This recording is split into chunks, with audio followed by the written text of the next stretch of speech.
Hi, welcome to one more episode of जिंदगी का सफर। अमरजीत भाई, वेलकम टू यू। और अमरजीत भाई जो हमारे हैं, मैं जब भी नागपुर जाता हूँ उनसे तो मिलना होता ही है। बात इसलिए भी है क्योंकि मैं नागपुर में एसएफए स्कूल से हूँ, अमरजीत भी एसएफए स्कूल के हैं। और उनका शॉप जो है, जो आप पीछे देख रहे हो, नागपुर फर्नीचर, वो एग्जैक्टली ऑपोजिट है। तो अगर मैं मतलब ऐसे भी स्टेशन से भी जाता हूँ मेरे घर पे, या फिर एयरपोर्ट से जाता हूँ, उनका शॉप आता ही है। और किसी को मिलना हो ना हो, मैं जरूर उनको जाके मिलता हूँ। लेकिन पिछले 1.5 साल से ये पैंडेमिक की वजह से नहीं मिल पा रहे हैं। तो अभी हम लोग मतलब ऑनलाइन मिलने वाले हैं और थोड़ा बहुत जान लेंगे अबाउट उनके जिंदगी के सफर के बारे में। तो अमरजीत भाई, one more time welcome to this show. और थोड़ा बताइए मतलब अबाउट आपका ग्रोइंग अप, स्कूल, फिर मतलब कॉलेज में आपने कौन से कॉलेज से किया हुआ था। फिर हम लोग आगे बढ़ाते हैं जिंदगी के सफर आपके। Thank you Tohin for the lovely words used for me. Thank you once again. हाँ जी। स्कूल की बात जो कर रहे हैं वो तो ना भूलने वाली एक सफर है। हाँ और जी। जिंदगी के सफर में हर आदमी को स्कूल जाना ही पड़ता है, तो उसकी हाँ। यादें भी उसके साथ में रहती है हमेशा। हाँ जी। अब स्कूल की यादें इस तरीके से है अपनी कि जैसे जैसे अपन क्लासेस में बढ़ते चले जा रहे थे, तो हम्म। KG first second third fourth तक के तो मुझे कुछ याद नहीं है कि कौन मेरा दोस्त था और कौन नहीं था। बट हाँ। मुझे जो याद आना रख गया है और जो मुझे याद है अभी भी, वो स्टैंडर्ड फिफ्थ से मुझे ज्यादा याद रहने लग गया है। बराबर। तो फिफ्थ स्टैंडर्ड के बाद में जैसे जैसे अपने दोस्तों के साथ में अपनी एक फ्रेंडशिप बढ़ती जा रही बढ़ती जा रही बढ़ती जा रही, तो उसके साथ में अपना बॉन्डिंग्स भी बढ़ गए। और बराबर। बॉन्डिंग्स बढ़ने के साथ साथ में एक इंटरेक्शन बढ़ा, तो मालूम पड़ा कि सब लाइक माइंडेड लोग हैं। हम्म। हर एक आदमी मस्त रहने के इस पे रहता है, हाँ किसी जी। को कोई फिक्र नहीं रहती थी, किसी को हाँ। कोई वो नहीं रहता था कि भाई हमें ये करना है या वो करना है। एक ही हम्म। मकसद, खेलो कूदो और पढ़ो। पढ़ो। यही उनका मकसद रहता था। हाँ और जी। इसी मकसद के साथ में अपन पढ़ते गए और आगे बढ़ते गए। हाँ जी। मुझे एक 8th स्टैंडर्ड का एक इंसिडेंट याद है, हाँ जी, जो कि बोलिए। मैं शेयर करना चाहूंगा आप सबके साथ में। जरूर। वो था कि मैं और रतिन मुखर्जी, हाँ। जो कि हमारे क्लास का मॉनिटर भी था और कैप्टन भी था, हम हाँ। दोनों ने एक दिन बंक मार दिए अच्छा। और बंक मार के हम मूवी देखने चले गए। हाँ। अब मूवी भी देख ली है, बंक भी मार दिए, पकड़े भी नहीं गए। बट मेरे साथ एक इंसिडेंस ऐसा हो गया कि हाँ। मेरे फादर जो थे, वो हम्म। कभी स्कूल में नहीं आते थे मिलने के लिए, ना क्लास टीचर्स को, ना प्रिंसिपल को, ना किसी और को। हाँ। और वही दिन जिस दिन हमने बंक मारा था, उसी हाँ। दिन मेरे फादर आ गए।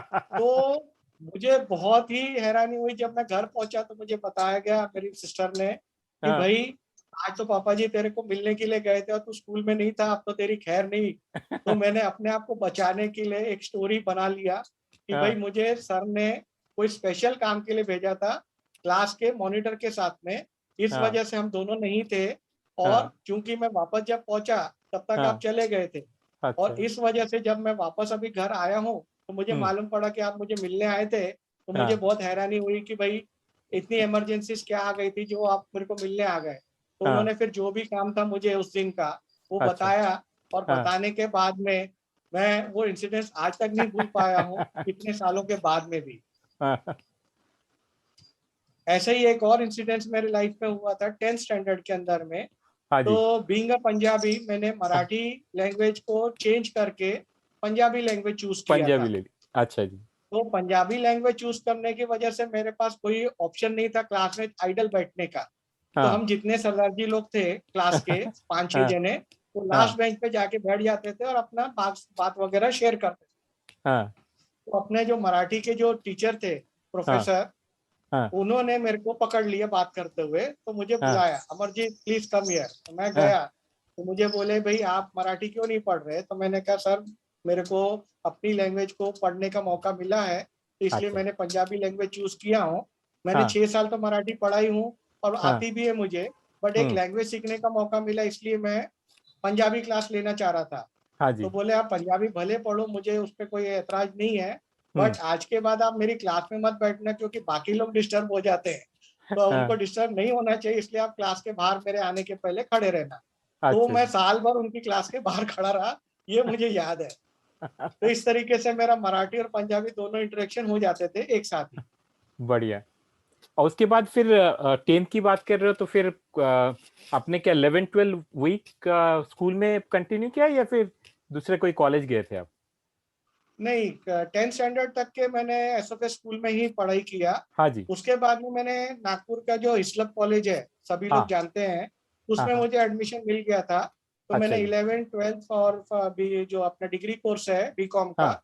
पूरा हिस्लप कॉलेज से ही किया। अच्छा तो जी। 11th और 12th मेरा जो था वो हिस्लप कॉलेज में रहा। फर्स्ट सेकंड थर्ड ईयर भी मैंने किया। अच्छा एक जी। इंसिडेंस मुझे कॉलेज का भी याद है। ओके, वो बताइए। ऐसा था कि मैं 12th स्टैंडर्ड में जब था, तो हाँ 11th वाले मेरे लिए जूनियर्स बन गए थे। बराबर। तो एक दिन हम लोग ने 12th स्टैंडर्ड के जितने मेरे दोस्त लोग थे जो एसएफएस के अपने एक्स स्टूडेंट्स थे हम लोग, तो हाँ। हम लोग बोले चलो एक ग्रुप बना के बच्चों को थोड़ा सा चेंज के लिए हम लोग 11th स्टैंडर्ड की क्लास में चले गए। और क्लास में जाने के बाद में हम लोग बैठे रहे, किसी भी स्टूडेंट को मालूम नहीं पड़ा कि हम लोग एक्स स्टूडेंट है, हाँ। Except for the professor. जो प्रोफेसर था उसने मुझे आइडेंटिफाई कर लिया कि ये सरदार जी तो मुझे कभी दिखे ही नहीं क्लास में, ये हाँ आज आए कहाँ से। हाँ। तो जब मुझे एकदम आइडेंटिफाई कर दिया था, तो बाकी मेरे फ्रेंड्स तो जो थे वो हम्म। नॉन सिक्स थे, तो उन बराबर। लोगों को पकड़ना मुश्किल हो गया, लेकिन मैं सरदार जी टर्बन की वजह से पकड़ा गया। तो मुझे उन्होंने बुलाया, तो मैंने हाँ उनको बताया कि नहीं भाई, हम जस्ट ऐसा कैजुअल वे में आ गए थे, किसी को डिस्टर्बेंस करना हमारा मकसद नहीं था, हाँ सिर्फ एक जी। एंजॉयमेंट के हिसाब से हम लोग आए, इसीलिए हाँ लास्ट बेंच पे बैठे और काम एंड कामली बैठे हैं। तो हाँ। उन्होंने जाके प्रिंसिपल को रिपोर्ट कर दिया। और रिपोर्ट करने के बाद हम लोग तो वापस आ गए, मुझे नहीं पता। तो घर हाँ में मुझे 8 दिन के बाद मालूम पड़ा कि मेरे को एक लेटर आया है फादर को कि आपका हाँ। बेटा ऐसे ऐसी हरकतें करता था, प्लीज आके मिलो मेरे को। ओके। तो इस तरीके का हादसा हुआ था अपना 11th स्टैंडर्ड के अंदर। अच्छा, तो ये कॉलेज के बाद एक तो आपका मतलब काम भी चालू हुआ होगा और फिर मतलब आपकी मतलब शादी भी हो गई होगी, क्योंकि नागपुर में एक बार काम चालू हुआ तो भी शादी कर देते, तो वो कब हुआ आपका मतलब शादी वगैरह? बिल्कुल बिल्कुल। तो 84 से, जैसे 84 में अपन लोग ने 10th पास कर दिए थे, तो उसके हाँ जी। बाद में हम लोग ने जब कॉलेज किया तो लगभग 5 साल मेरे कॉलेज में भी निकल गए। हाँ पता जी। ही नहीं चला कब 5 साल निकले और कब मेरा बीकॉम का ग्रेजुएशन हो गया पूरा। ओके। अब अच्छा। ग्रेजुएशन पूरा होने के बाद मैं फुल फ्लेजली शॉप को संभालने लग गया था अपने फादर हाँ के साथ में। हाँ हाँ। और 90s के आसपास की बात कर रहा हूँ मैं ये पूरी। हाँ जी। तो शॉप भी जाने लग गया, शॉप को संभालने भी लग गया, हम्म मैन्युफैक्चरिंग भी देखने लग गया। और हम्म। इस तरीके से फिर उसके बाद में मेरी 92 में शादी हो गई। बोलिए। हाँ जी, हाँ 92 के अंदर में मैंने शादी हुई है मेरी। हाँ जी। तो 89 और 92 के बीच में मैं शॉप को संभालने लग गया था पूरा, हाँ जी। हाँ और जी। काम भी देखने लग गया था। हाँ तो जी। 92 के 91 में मुझे बोला गया कि अभी आपका टाइम आ गया है शादी करने के लिए। तो ओके। आप जो है किस टाइप से आपको चाहिए, जो हाँ वुड भी मेरी। तो हाँ। मैंने उनको बोला कि मेरा प्रेफरेंस रहेगा कि लोकल अगर हो तो इट विल बी अच्छा। Much good for me. Okay. क्योंकि मेरे भाई के एक्सपीरियंसेस मैं देख रहा था कि वो बाहर शादी हुई थी उनकी एमपी में। तो हाँ। उस टाइम में उनको जाना आने में बहुत टाइम होता था, ट्रेन से, बस से, कभी कार से ट्रेवल करना। तो वो हम्म। हेक्टिक लाइफ में देख के थोड़ा सा घबरा गया, तो मैंने बोला भाई मैं लोकल लेवल पे ही शादी करना चाहूंगा। हाँ तो जी। उन्होंने, डैडी ने बोले ठीक है तो हम तेरे लिए फिर लोकल लड़की ही देखते हैं। तो हाँ। मुझे लोकल में जैसा उन्होंने मुझे बताया, हाँ जी। तो मैंने तो ओके। जो मेरी वुड है वो भी नागपुर की थी, और हाँ। हमारे फैमिली रिलेशंस में ही थी। मेरी जो हम्म। छोटी सिस्टर थी हम्म। वो और मेरी वाइफ दोनों एक क्लासमेट है। अच्छा। तो वो ओके। इस वजह से हमारा रिलेशनशिप आगे बढ़ गया। भाभी इसमें से है क्या, सेंट जॉन्स स्कूल से हाँ है जी, क्या? सेंट जोसेफ कॉन्वेंट स्कूल के कॉन्वेंट इसमें स्कूल पढ़ी से। हुई है। ओके हाँ ओके। जी, कॉन्वेंट ही। तो उसके बाद फिर आपके मतलब बच्चे वगैरह कब हुए और फिर? हाँ जी, मेरी जो फर्स्ट डॉटर हुई 94 में हुई थी वो। अच्छा और जी। बेटी का नाम मेरा जसलीन कौर है। हाँ और जी। मेरा बेटा जो है वो 99 बॉर्न है। वो हाँ अंगद सिंह मथारू नाम है उनका। हाँ। अभी रिसेंटली वो पोस्ट ग्रेजुएशन के लिए कनाडा को जा रहा है पढ़ने के लिए। अरे क्या बात। एकदम और रिसेंट में, एक दो तीन ओके। दिन में ट्रैवलिंग करेगा वो। और आपका बेटा तो ये भी खेलता भी था ना बैडमिंटन वगैरह, तो हाँ जी, वो इजी? बैडमिंटन का नेशनल लेवल का प्लेयर है जी। नेशनल लेवल का बैडमिंटन का प्लेयर है, महाराष्ट्र में टॉप में था 4 में। और हाँ जी। नेशनल लेवल भी काफी खेला, करीब आई थिंक 8 to 10 years उसने पूरी लाइफ अपनी डेडिकेट कर दिया बैडमिंटन वाह। के लिए। ओके। तो अभी क्या मतलब ऐसे शौकिया खेलता है या फिर प्रोफेशनल, और या अभी भी चालू है उसका खेलना? अभी ओकेजनली खेल रहा, बीच में अभी पेंडेमिक टाइम में तो उसको टाइम ही नहीं मिला कुछ भी टाइम ही नहीं खेलने मिला। का, लेकिन ओके। अभी ओकेजनली खेलता था। लेकिन हाँ अब जी। इतनी पढ़ाई ज्यादा हो गई उसकी कि वो समय ही नहीं मिल पा रहा था, समय ही एकदम नहीं। छूट गया recently एकदम। ओके। तो मतलब इंडिया को एक अच्छा बैडमिंटन प्लेयर मिलते मिलते रुक गया पढ़ाई की वजह से। तो ओके। बिल्कुल बिल्कुल सही बोला आपने। अच्छा ठीक है जी, मतलब एक चीज जो बहुत ही आइकॉनिक है, आपका जो शॉप है नागपुर फर्नीचर। मेरे ख्याल से मेरी मम्मी बताते रहती है कि हमने जब मतलब 74 में हमारा जब घर बना और हमने मतलब उसके कुछ सालों के बाद कुछ फर्नीचर वगैरह खरीदे, तो उन्होंने वो बताती है, वो फर्नीचर अभी भी है हमारे घर में, कि ये नागपुर फर्नीचर में बनी हुई है। तो आपका तो ओके फर्नीचर ओके। शॉप काफी दिनों से है, और प्लस जी आप 90s से वगैरह जैसे आप बोले थे 80 मे बी या 90s के पास ही आप ज्वाइन किया था ना आपने। जी हाँ जी हाँ जी हाँ। तो उसमें से 90s में आज ज्वाइन किया। 90s में ज्वाइन किए थे, उससे आज जी आपको कुछ अलग दिखता है कि जैसे किस टाइप के फर्नीचर लोगों को पसंद है, 90s में जो था वो कुछ चेंज हो गए 20 साल में, या फिर आज के तारीख में या पैंडेमिक में did it change, what kind of furniture people prefer. बिल्कुल जी बिल्कुल। मेरे पापा जी ने ये जो शॉप है नागपुर फर्नीचर वर्क्स, ये 1960s में स्टार्ट किया था, उसी जगह पे जहाँ मैं आज भी काम कर रहा हूँ। अच्छा जी। ऑलमोस्ट 60 इयर्स ओल्ड हो गई है अपनी शॉप। हाँ हाँ। और 84 के बाद में जब मैं कॉलेज में था, तो कॉलेज के टाइम में भी थोड़ा आना जाना होता था, बट उतना ही था कि मुझे जो काम बोला जाता था मैं उतना ही करता था। But okay. 89 के बाद में मैं इंडिपेंडेंटली पूरा मैन्युफैक्चरिंग देखने लग गया, कस्टमर्स हम्म को हैंडल करने लग गया। हम्म और उसके बाद में जैसे जैसे ट्रेंड्स जो चेंज हुए हैं, उसके हम्म बारे में मैं कुछ बताना चाहूंगा आपको जरूर। कि 90s का जो ट्रेंड था, वो हाँ ट्रेंड था एक इकोनॉमी जोन वाला। बराबर। एक इकोनॉमी रेंज के अंदर में सब लोग लेना चाहते थे, क्योंकि हम्म वो टाइम की वैल्यू मनी बहुत ज्यादा थी। हाँ जी। वैल्यू मनी बहुत ज्यादा थी, तो इस हम्म वजह से सिंपल सोबर हम्म और अपना जो काम पर्पस सॉल्व कर सके इस टाइप का लोग फर्नीचर लेते थे। जरूर। जैसे जैसे 2000 के पास अपन पहुंच रहे थे, तो हाँ। 2000 में कुछ चेंजेस आने लग गए, तो हम्म लोगों ने एक कार्विंग का दौर आ गया। ओके। जो सहारनपुर की कार्विंग अपन बोलते हैं, हाँ एनग्रेविंग बोलते हैं, हाँ वो चीज का डिमांड बहुत बढ़ने लग गया था। हाँ जी। तो 2000 के आसपास में जितना भी फर्नीचर बनता था, उसमें कम से कम बेसिक नीड में कहीं हम्म ना कहीं एक एनग्रेविंग होना बहुत जरूरी था, हम्म कंपलसरी। चाहे हम्म वो डाइनिंग चेयर हो, चाहे हम्म वो सोफा सेट हो, हम्म चाहे वो बेड हो, या हम्म कोई भी आइटम का नाम लो, उसमें हम्म कहीं ना कहीं एक पोर्शन कार्विंग का होना बहुत जरूरी था। यानी हम्म कि एक समझ लीजिए कि ट्रेडमार्क टाइप का था कि जो बराबर। कार्विंग नहीं रहेगा तो वो मतलब पसंद नहीं करते थे लोग। हाँ तो जी। वो एक 5-7 साल वो भी चलता रहा। फिर हाँ धीरे धीरे जैसे लोगों को प्रॉब्लम फेस करने लग गए कार्विंग की वजह से, तो वो हाँ ट्रेंड फिर चेंज होने लगा, और ट्रेंड चेंज होके वो आगे अपना इंटीरियर डिजाइनिंग के ऊपर। ओके। तो 2000 के बाद में अपने जो इंटीरियर आपका मोबाइल। हाँ जी। कार्विंग का जो था, वो हम्म धीरे धीरे कम होता गया, और कम हाँ होने के बाद में इंटीरियर डिजाइनिंग का रोल बहुत बढ़ने लग गया। हाँ वो जी। टाइम तक के इंटीरियर डिजाइनिंग क्या होता था किसी को मालूम नहीं था, इंटीरियर डिजाइनर कौन होते थे वो मालूम नहीं था। तो हम्म लोगों ने क्या कर दिया कि नहीं, वो सिर्फ सुनते थे कि नहीं हमारे को पिक्चर में हमने देखा ऐसा चाहिए, या वो हम्म सीरियल में हमने देखा इस टाइप अच्छा। का फर्नीचर चाहिए। तो हाँ उनको मैं बताता था कि भाई आप एक काम करो, अगर तो इंटीरियर डिजाइनर अपॉइंट हो सकता है और आप उतने केपेबल हो तो उसको अपॉइंट करो, और हम्म नहीं तो अपन ये सीरियल्स की हेल्प लेते हैं, मूवीज की हेल्प लेते हैं। आप जब भी मूवी देखते हैं या कोई सीरियल देखते हैं या कोई चीज आपको पसंद आ जाती है, तो आप एक स्टिल फोटो ले लीजिए हाँ जी। और सिर्फ फोटो मुझे दिखा दीजिए कि मुझे हाँ इस टाइप का चाहिए, ताकि मैं आपकी नीड को समझ सकूं। बराबर। और जैसे जैसे उन्होंने मुझे बताने लग गए, तो हम लोग ने उस टाइप से अपने आप को कन्वर्ट किया, और जो हम्म कस्टमर की नीड थी उसका हम्म सेटिस्फेक्शन कराने के लिए उनके डिजाइन को बनाना शुरू कर दिया। इसका हम्म मतलब कस्टमाइज फर्नीचर मैंने तैयार करना शुरू कर दिया as per customer requirement. Okay.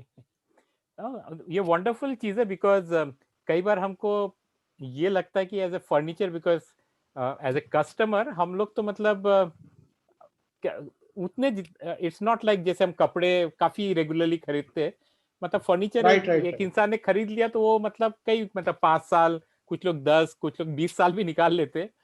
तो बिल्कुल उनका बिल्कुल एक जो बिल्कुल। एकदम परफेक्ट होना चाहिए, तो वो आप देते रहते हो, और एंड आई थिंक इतने सालों से आप देते आ रहे हो, तो I think that's a wonderful हाँ थिंग। जी। और एक मेरी आपके जो शॉप की जो बहुत ही आइकॉनिक चीज है कि वहां से कई सारी चीजें हमने स्कूल के लिए किया हुआ है। तो एक चीज मुझे याद आता है कि जब हम लोग कनेक्ट हुए, मतलब इतने सालों के बाद 84 में हम लोग सब पास आउट हुए, तो पहले जो गेट टुगेदर करने की हमने सोचा फेसबुक के थ्रू, तो सारे मतलब मीटिंग और डिस्कशन और फोकल पॉइंट आपके शॉप में होती थी।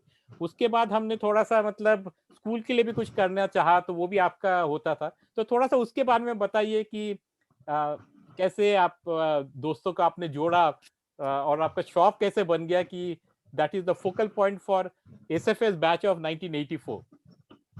बिल्कुल बिल्कुल हाँ जी। भाई, ऐसा था अपना कि जब अपनी जान पहचान जो वापस से रिकलेक्ट होने लग गई, तो हाँ, दोस्त जो लोकल थे वो तो मुझसे मिलते रहते थे, जरूर। लेकिन लोगों का ये बोलना था कि भाई अपने 10th का जो है वो हम्म। रियूनियन अपन करें। तो हाँ। रियूनियन करने के लिए काफी एफर्ट्स लगे। हाँ तो जी। जो लोकल अपने नागपुरियंस थे, अपने जो अपने भाई हम्म। लोग हैं, हाँ जैसे कि जी। प्रवीण कुलचा, हाँ। रतिन मुखर्जी, हाँ। फजल सरदार जिया, हाँ। साजू थॉमस, हाँ जी। आप खुद तोहिन बैनर्जी, और बाकी और भी कई लोग, वो हाँ एक जी। एक करके अपने साथ जुड़ते गए। तो एक हम्म। कॉमन स्टैंड ऐसा बना कि नहीं, अपने को गेट टुगेदर तो करना ही है, और हाँ। उसके लिए अपने को अब कैसे उनके साथ में कोऑर्डिनेट करना है, कैसे कम्युनिकेट करने का है, वो हम्म। अपन करें। तो हाँ जी। फेसबुक एक सोशल मीडिया था अपना, हम्म। उसको अपन ने यूटिलाइज कर लिया। एक हाँ जी। व्हाट्सएप ग्रुप अपन ने बना लिया 1984 बैच के नाम से, हाँ और जी। इसके थ्रू अपन ने एक दूसरे से कनेक्ट करना शुरू किए। जैसे जी। जैसे अपने कनेक्शन बढ़ते चले गए, इंटरेक्शन बढ़ा, और फिर पूरे वर्ल्ड ओवर से, मैं यहाँ बोलना चाहूंगा, पूरे वर्ल्ड ओवर से अपने फ्रेंड्स आए थे। हाँ जी। क्या वो अमेरिका हो, क्या वो जर्मनी हो, हाँ क्या जी। वो मलेशिया हो, हाँ जी। इतनी दूर से भी लोग आए थे अपने को जस्ट कि अपने बैचमेट्स को मिलना है। बराबर। और वो इतना सक्सेसफुल गेट टुगेदर हुआ कि हाँ, जिसको हर आदमी आज तक याद रख रहा है जरूर कि जरूर। वो गेट टुगेदर अनइमेजिनेबल और बहुत ही सक्सेसफुल इवेंट रहा। हाँ जी। उसके बाद में जो अपनी बॉन्डिंग बढ़ी, तो साथ साथ में फैमिली बॉन्डिंग्स भी बढ़ने लग गई, हाँ जी। और एक दूसरे के साथ पता लगा भाई किसके कितने बच्चे हैं, हाँ। कैसे हैं, कहाँ पढ़ रहे हैं, एक हाँ जी। दूसरे के बारे में मालूम पड़ा है। और हम्म। उसके साथ में अपनी जो बॉन्डिंग है, वो हम्म। आज भी उतनी ही स्ट्रांग है जितनी अपनी स्कूल में थी। बराबर। तो अब इसमें फिर अब हमने मिलने के बाद वी डिडंट स्टॉप, हमने स्कूल को भी कुछ वापस देने का सोचा, जिसमें बिल्कुल आपने और बिल्कुल कुछ दूसरे बिल्कुल दोस्तों दिया ने है किया जी हुआ है। अपने। तो थोड़ा सा उसके बारे में बता दीजिए। बिल्कुल 100% अपन ने स्कूल को भी रिटर्न किया, क्योंकि हाँ जब जी। मिले थे तो हाँ। सबका एक ही मन था कि हम अपने स्कूल को क्या लौटाएं, हाँ जी। कैसे लौटाएं, क्या हाँ करें जी। ऐसा जिससे अपने स्कूल का जो है बॉन्डिंग वो हाँ कम जी। ना हो। तो बराबर। सभी लोगों ने एक एक स्टैंड लिया कि हाँ अपन जी। एक ग्रुप बनाते हैं, हाँ। हाँ। एक 84 बैच का एक अपन एक अकाउंट बनाते हैं, हाँ जिसमें जी। जब जो चाहे जितना चाहे वो हाँ जी। चैरिटी कर सकता है। बराबर। उसके लिए कोई बाइंडिंग नहीं रहेगा कि वो हाँ। कितना कर रहा है, क्यों कर रहा है। हाँ जी। लेकिन जब अपने पास में एक अमाउंट जमा हो गया, तो हाँ जी। सबने यूनानिमसली सोचा कि अपन हम्म। उस क्लासरूम को रेनोवेट किया जाए, जो हम्म। क्लास सबसे ज्यादा अपन ने यूज किया है। हाँ वो जी। था अपना 10th स्टैंडर्ड का class, near the class. Bell room. हाँ जी। तो वो दोनों साइड से उसको पैसेज थे, हाँ। क्लास के बेल रूम के पास था, प्रिंसिपल के ऑफिस के पास था, लाइब्रेरी के पास में था, हाँ स्कूल के जी। ग्राउंड्स के पास में था, हाँ साइकिल जी। स्टैंड के पास में था। तो हाँ जी। अपन ने कॉमनली उस क्लासरूम को रेनोवेट करने का सोचे। इसके हाँ। लिए अपन ने जो टीम एफर्ट था अपना, हाँ। प्रवीण गोलचा, हम्म। मैं खुद, हाँ। आप, हम्म। साथ में और भी काफी लोग थे, अभी हम्म। नाम मैं नहीं ले पाऊंगा सभी का, हाँ बट जी। हर आदमी ने कंट्रीब्यूट किया था, हाँ जिसके जी। लिए मैं बहुत थैंकफुल हूँ सभी का। और हम्म। उस क्लासरूम के अंदर में लगभग अपन ने amount, I think about 5 lakh rupees spend किया था, हाँ जी। और हम्म। पूरा क्लासरूम को ओल्ड से ब्रांड न्यू में कन्वर्ट किया, हाँ जी। जिसके लिए आज भी वो एक आइकॉनिक रूम बन गया है अपना क्लासरूम, जिसको बराबर। लोग देखने जाते हैं आज भी।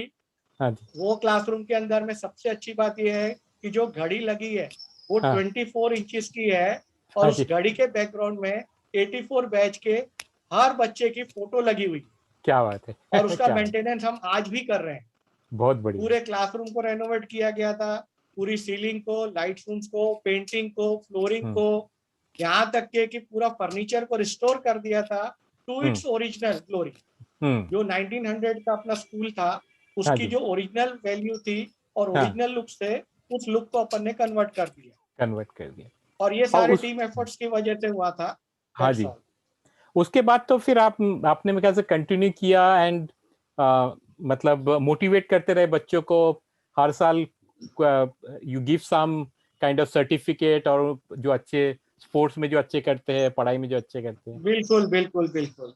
जब क्लासरूम अपना कंप्लीट हो गया था तो सभी का ये बोलना था कि भाई जो सरप्लस अमाउंट पड़ा हुआ है इसको अपन कैसे यूटिलाइज कर सकते हैं। तो हाँ जी। उस टाइम के अंदर में वापस से अपनी जो टीम एफर्ट्स थी, सभी हाँ का सजेशन ये हुआ कि अपने जो एकेडमिक के अंदर में जो स्टूडेंट्स बहुत पास होते हैं, जो बहुत अचीवमेंट्स लाते हैं, उन हाँ। लोगों को एनकरेज करने के लिए अपन ने कुछ करना चाहिए। तो हम्म स्पोर्ट्स एक्टिविटी को भी एनकरेज करने के लिए प्लस एकेडमिक वालों को भी, तो हम्म एकेडमिक के लिए भी अपन ने हम्म वो सोचा कि सारे बच्चे जो है तो 5th स्टैंडर्ड से लेकर 10th स्टैंडर्ड तक के अपन ने हम्म हर क्लास के हर बच्चे को जिन्होंने फर्स्ट और सेकंड आते थे उन सब के हाँ। लिए अपन ने 1000 रुपीज का एक प्राइस सोचा।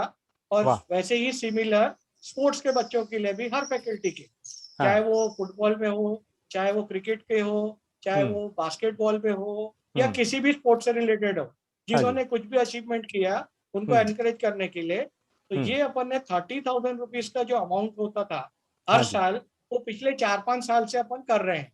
बहुत एवरी बढ़िया। ईयर अपन 30,000 रुपीज स्कूल को डोनेट करते हैं ताकि वो हाँ। बच्चों तक पहुंच जाए। हम्म और वो असेंबली के थ्रू में प्रिंसिपल के द्वारा सबको अपन वो कर देते हैं, डिस्ट्रीब्यूट डिस्ट्रीब्यूट कर। कर देते हैं एवरी ईयर। लास्ट 2 तो ईयर से पेंडेमिक की वजह से नहीं हुआ है, तो हाँ अभी जी, जब भी चालू होएगा स्कूल कॉलेजेस तब अपन कर लेंगे। कर लेंगे। No, I think this was a very good initiative जो आपने किया था, एंड आप कंटिन्यू कर रहे हैं मतलब पिछले 5-6 साल से। सो आई थिंक अभी बच्चे वापस स्कूल में आएंगे तो I think we can always continue doing that. और एक बड़ी इंटरेस्टिंग राइट। चीज आप करते हो, you are part of the Masonic club which is there, तो थोड़ा उसके बारे में बताइए कि what is this club, and उसमें मतलब आप क्या एक्टिविटीज करते हो।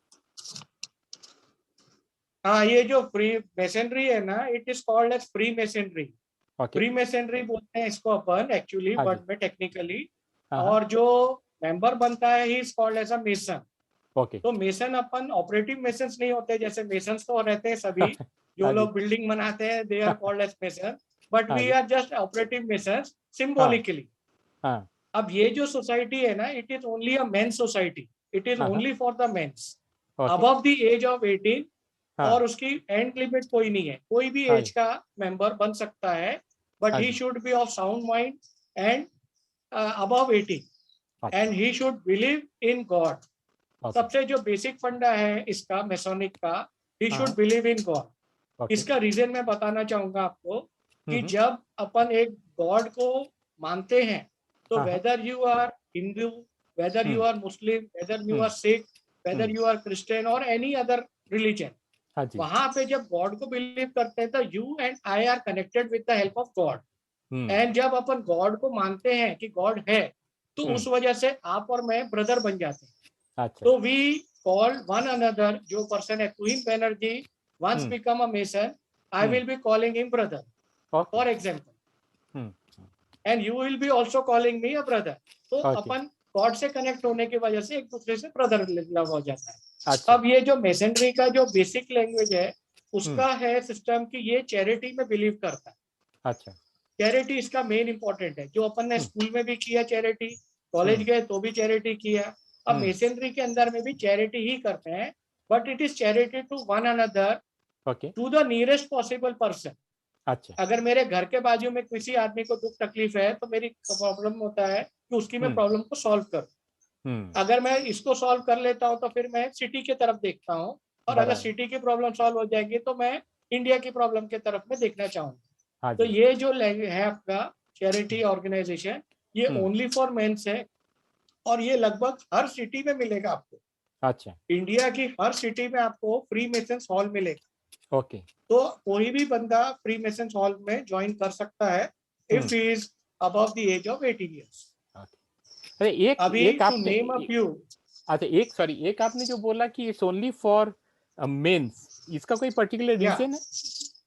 बिल्कुल बिल्कुल है, इसका बिल्कुल रीजन है कि मेंस ही बन सकते हैं, हाँ जी। बिकॉज कि जहाँ वहां पे जो अपने मेंस को जब अपन ज्वाइन करते हैं मैसोनिक क्लब को, तो हम्म। वहां पे कुछ सीक्रेट अपने को बताई जाती है ज्वाइन अच्छा करने के पहले। तो अच्छा। जो वो सीक्रेट होती है वो it can not be shared with the womens. Okay fine. एक पर्टिकुलर रीजन है, उस अच्छा। रीजन की वजह से womens can not become a mason. Okay. तो वो एक सीक्रेट साइंस रहते हैं, सीक्रेट सिंबल्स रहते हैं। अच्छा जी। और अगर किसी को समझना है तो प्रॉपरली नोन कुछ पॉपुलर मेसन्स जो इंडिया के रह चुके हैं, हाँ फॉरेन हाँ में बन चुके हैं, जिनको शायद लगभग हर आदमी जानता होगा। तो मैं हाँ, आपको एक दो चार नाम बताता हूँ। जरूर। इनके अंदर में जॉर्ज वॉशिंगटन, वाह। मार्क ट्वेन, हम्म बेंजामिन फ्रैंकलिन, हम्म ऑस्कर वाइल्ड, हम्म। इंडिया के लिए डॉक्टर राजेंद्र प्रसाद, ओके। पंडित मोतीलाल नेहरू, अच्छा। ये सब लोग फ्री मेसन रह चुके हैं। और ओके। सबसे फेमस फ्री मेसनरी में जो जाना जाता है इंडिया के अंदर में, he is mister Swami Vivekananda. ओह। स्वामी विवेकानंद जो है हाँ वो हाँ जी। सबसे फेमस पर्सनैलिटी है मेसनरी के अंदर। अच्छा जी। अगर आप इंडियन के किसी भी मेसन को पूछेंगे तो हाँ। स्वामी विवेकानंद का नाम लिए बगैर वो शुरुआत ही नहीं करेगा। ओके। ये सब फेमस पर्सनैलिटीज अपने फ्री मेसन्स हैं अपने, और थे कभी। ओके। आगे जाके मेरे ख्याल से अमरजीत सिंह का भी नाम आएगा, मतलब लोग जब मेसनरी के बारे में बात करेंगे तो नहीं नहीं बोलेंगे नहीं नहीं, ऐसी कोई बात नहीं। आई अमरजीत एम सिंह जस्ट थे। कॉमन मैन और एक बेसिक मेंबर हूँ मैं। सिर्फ चैरिटी करने में बिलीव करता हूँ, वो भी behind the scenes, not with the front line. Right. Okay बढ़िया। तो आई थिंक अमरजीत, हमने पिछले आधे घंटे से बहुत सारे बातें की अबाउट हमारे स्कूल के बारे में, अबाउट अबाउट फैमिली, काम के बारे में बात की हुई है। अभी थोड़ा सा फन एलिमेंट आपको थोड़ा और जानने के लिए, we call it ask me anything और एएमएस। या सो एक बड़ी इंटरेस्टिंग चीज मैंने नोटिस की है कि आप कई अलग अलग ट्रांसपोर्ट के मोड यूज करते हो। मैंने आपको साइकिल चलाते हुए देखी है, मैंने आपको बुलेट या फिर बाइक चलाते हुए देखी है, मैंने आपको कार चलाते हुए देखी है। तो इसमें से मतलब सबसे खुशी आपको कौन सी चीज में होती है कि आप ये चीज लेके चले जाओ कहीं से एक जगह से दूसरी जगह, तो आपको लगती है कि यार मतलब बात बन गई। बिल्कुल सही है। मेरी फेवरेट जो व्हीकल है वो है टू व्हीलर में बुलेट गाड़ी। ओके। बुलेट है मेरी, एनफील्ड, रॉयल एनफील्ड बुलेट 500 हाँ। सीसी का। वाह। ये मेरी बढ़िया। सबसे फेवरेट व्हीकल है। और हाँ। मुझे बहुत इजी लगती है ये गाड़ी, क्योंकि ओके। कार कई बार पार्किंग की इश्यूज की वजह से चलाना जरा मुश्किल हो जाता है, बीइंग नागपुर सिटी। और हम्म फिर क्या होता है कि अगर मेरे को शॉप जाना है तो दिन हम्म। भर अगर शॉप में ही रहना है तो फिर फोर व्हीलर पार्किंग की गाड़ी वेस्ट करेगा। तो मैं राइट। चाहता हूँ कि उसकी जगह किसी और की यूटिलाइज में आ जाए, बहुत इसलिए मैं बढ़िया। टू व्हीलर प्रेफर करता हूँ। और हम्म। बाइक बीइंग माय फेवरेट, तो मैं लगभग सभी टाइप की गाड़ियां चलाए, 100 सीसी से लेके साइकिल से लेके। बट ये 500 सीसी चलाने का मजा ही कुछ अलग है। अलग है। इसका मेरे को एक इंसिडेंस भी मेरे पास है। जो मैंने बोलिए। बाइक खरीदने के बाद जब यूज किया मैंने, तो एक हाँ दिन मेरे एल्डर ब्रदर के पास भी 500 सीसी गाड़ी बुलेट थी। तो मेरे हाँ। को बोले चल अमरजीत अपन दोनों पचमढ़ी चलते हैं बाइक वाह। के ऊपर में। मैंने अच्छा भाई जी। इतनी दूर जाना है तो कार ले लेते हैं, बाइक क्यों? नहीं, हाँ बोले बाइक पे चलते हैं, अपने को बाइक का एक अलग ही मजा रहता है। और हाँ एक जी। फील मिलेगा अपने को, जो कि हम्म एक अपन महसूस करना चाहते हैं, कभी सिटी में नहीं कर पाते हैं। तो हम्म। हम दोनों ने गाड़ी स्टार्ट किया अपना, हाँ। और पचमढ़ी निकल गए। अच्छा यहाँ जी। से स्टार्ट किया गाड़ी, और विद इन हाँ। 5 आवर्स हम लोग ओके। वहां पे पचमढ़ी पहुंच गए। क्या बात। और पचमढ़ी पहुंचने के बाद में वहां पे जब हम लोग गए, तो हाँ होटल वाले के सामने हमने दोनों बाइक लगा के अंदर गए। तो मेरे हाँ को बोलता, मैं थोड़ा सा हाइट में कम था, पहले पता थोड़ी हाइट ही है। तो हाँ। उन्होंने मेरे को बोले, सदा जी आप दो बाइक के ऊपर क्यों आए? जब आप दो ही जने हो तो एक ही बाइक पे क्यों ना आए? भाई मैं फील लेने के लिए हम लोग दो बाइक के ऊपर आए हैं, एंजॉय करने के लिए आए हैं, इस हाँ। वजह से दो हम लोग ने गाड़ी लिया है। तो बहुत हैरान हो रहा था कि बुलेट के ऊपर में आप टू व्हीलर पे इतनी दूर आए हो। तो मैं हम्म नहीं, बस जस्ट एंजॉयमेंट के लिए। और जो पचमढ़ी का मौसम है वो हम्म बाइक के ऊपर एंजॉय किया जा सकता है, हम्म। पैदल एंजॉय किया जा सकता है, कार में एंजॉय नहीं किया जा सकता। लेकिन आपको मतलब आज के तारीख में भी पेट्रोल की इतनी प्राइसेस बढ़ गई है, तो फिर कितनी देती है मतलब आपकी एनफील्ड? माइलेज एनफील्ड कितनी की देती एवरेज तो नहीं के बराबर है, सभी जानते हैं। बट जो बाइक का फील मिलता है, जो एंजॉयमेंट मिलता है, जो सेटिस्फेक्शन मिलता है, उसके है? लिए अपन गाड़ी चलाते हैं। ओके। और बहुत ही अच्छी लगती है मुझे गाड़ी, इसलिए मैं डेली विदाउट फेल गाड़ी चलाता ही हूँ बाइक, बिल्कुल। ओके, बहुत बढ़िया। चलिए वहां से बाइक से और एक चीज शायद आपको बहुत पसंद होगा, that will be going out on vacation and ये तो एक आप मतलब आपके भाई के साथ चले गए थे, but I think family vacation सबको ही पसंद आता है, मतलब हम लोग कहीं ना कहीं जाते हैं। तो कोई आपकी फैमिली वैकेशन के बारे में बताइए जो आपको बहुत ही पसंद आई और ऐसा लगा कि this was one of the best one which we had. बिल्कुल, बिल्कुल, बिल्कुल। मेरी फैमिली के साथ में मेरा फर्स्ट जो टूर था, हाँ जी। फैमिली टूर, वैसे तो हम लोग ने इंडिया में काफ़ी जगह गए थे, बट हाँ। जब मेरा फर्स्ट इंटरनेशनल टूर हुआ था, हम्म। वो यूएस के लिए हुआ था। ओके। तो फैमिली जो थी, यूएस के लिए हम लोग ने ट्राई किया था, तो वीज़ा मिलने पे हम लोग, हम्म। मैं, मेरी वाइफ और दोनों बच्चों को लेके हम लोग चले गए। 30 डेज़ का टूर का फिक्स ओह, किया था मैंने। अच्छा तो जी। 30 डेज़ के टूर के अंदर में हम लोग, जो है मेरी भतीजी जो है, एल्डर ब्रदर की बेटी, हाँ हाँ। वो अमेरिका में ही थी। तो अच्छा। वो टाइम में वो न्यू ऑर्लिन्स जगह है हम्म। अमेरिका में, न्यू हाँ, ऑर्लिन्स। ओके। तो न्यू ऑर्लिन्स में वो स्टे कर रही थी और अपना वर्क कर रही थी। तो हम हम्म। लोग उसी के पास चले गए। तो हम्म। वहां से उसने हमारा इस तरीके से मतलब प्लान की कि हम्म। अमेरिका बोले मैं आपको जितना घुमा सकती हूँ उतना मैं घुमा दूंगी। तो हम्म। उसने जो प्लान की थी, तो उसको सबसे फर्स्ट हमारा जो था, वो था हम्म। Disney World. ओके। तो डिज्नी वर्ल्ड जो है, वो हाँ। उसने बुक कर दी हमारे लिए। अच्छा और जी। डिज्नी वर्ल्ड के लिए हम लोग जो है न्यू ऑर्लिन्स से हम्म। पूरा नाइट ट्रेवल करके बाई रोड हम्म। फ्लोरिडा पहुंच गए। अच्छा। 12 आवर्स की जर्नी थी, बाई रोड ट्रेवल किए, खुद की कार थी अपनी। और हाँ। वो कार में हम लोग जब गए, तो हम लोग डिज्नी वर्ल्ड के अंदर जब एंटर हुए, तो हम्म। उसका मैं मतलब आपको बता ही नहीं पाऊंगा डिस्क्राइब कि नहीं कर क्या सकते फील आ रही थी मुझे। हो। और बच्चे कितने हैप्पी थे। हाँ। हाँ। फैमिली भी हैप्पी थी, मैं भी हैप्पी था, और मेरी भतीजी जो थी वो भी साथ में थी, वो भी बहुत हैप्पी थी। और हम हाँ। लोग ने पूरा डिज्नी वर्ल्ड के अंदर में ही अपना बुकिंग कर दिया। वो अच्छा क्योंकि जी। अगर मैं बाहर अगर बुक करता, तो मेरा हाँ। जाने आने में, ट्रेवलिंग में बहुत टाइम लॉस होता था। कि हाँ। सिटी से मैं जा रहा हूँ डिज्नी वर्ल्ड, क्योंकि वो अलग जगह थी और सिटी हम्म। थोड़ी अलग रहती है। हाँ। तो वो हम लोग ने इन हाउस ही बुक कर दिया, और पूरा विथ एवरीथिंग, हम्म। मतलब पूरी राइड्स, उनकी जो ये थी आपकी राइड्स बोलना चाहिए, जो उनकी परेड्स थी। एक हम्म। मॉर्निंग परेड होती थी, एक इवनिंग परेड होती थी, एक हम्म। उनका जो फायर वर्क का रहता है, हाँ। एकदम ही अलग था लाइफ वो वहाँ की। और हम्म। वहां पे हम लोग को डिज्नी वर्ल्ड में जाने के बाद पता लगा कि वो सिर्फ बच्चों के लिए नहीं है। From the age of 1 year हाँ। टू 80 ईयर, हर आदमी वहाँ एंजॉय कर रहा था। हाँ। मतलब मैं चाहूंगा कि जिन लोगों ने नहीं कहीं मिस किया होगा, वो हम्म। आज भी अगर जाना चाहें, तो वो लोग एंजॉय करेंगे अपनी ये वाली राइड पूरी। हम्म।